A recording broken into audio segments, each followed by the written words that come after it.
Well, a very active weather day here in Great Falls and surrounding area. Good afternoon. I'm Jason Laird from the Storm Tracker Weather Center. Want to get you right over to the maps and show you what we've got going on here. Biggest impact over the next few is going to be, again, snow moving into the area and temperatures dropping very rapidly. All right, so here's what we've got going right now. We do have some snow over top of the high terrain, as you notice here.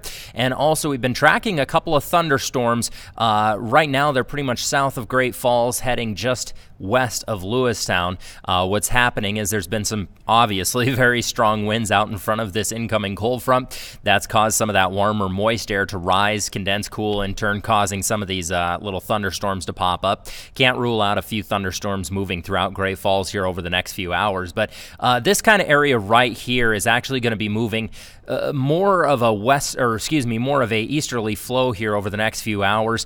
And as that system starts to impact Great Falls, we're likely going to see things start off with kind of a graupel. It's not hail, looks a little bit like hail. It's referred to as graupel. That's going to soon transition over to snow. So once you start to see that, you might look outside, think that it's hail or maybe sleet, but it's actually kind of a graupel. It's a little harder than sleet, but not quite as hard as hail, kind of right there in the middle. So do keep that in mind here over the next few hours. As for the watches and warnings, we do have a lot of them throughout the area. The big one right now is going to be the high wind warning for much of the area. That's set to expire right now at 6 p.m. So again, we're looking at Cascade, Choteau, Fergus, Judith Basin. As we move a little bit higher there, we have that high wind warning all the way up to the northern portions of the state as well for Glacier, Pend Oreille, Teton, and Toole counties as well.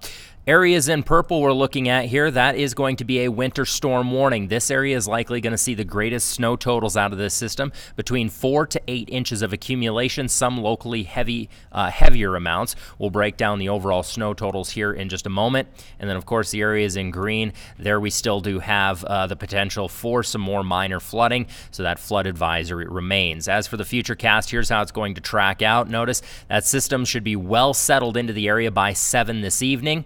Obviously, we're hitting the leading edge of this system this afternoon, but as for the snow, should be settled in right around 7 this evening. That's going to linger with us up until about, looks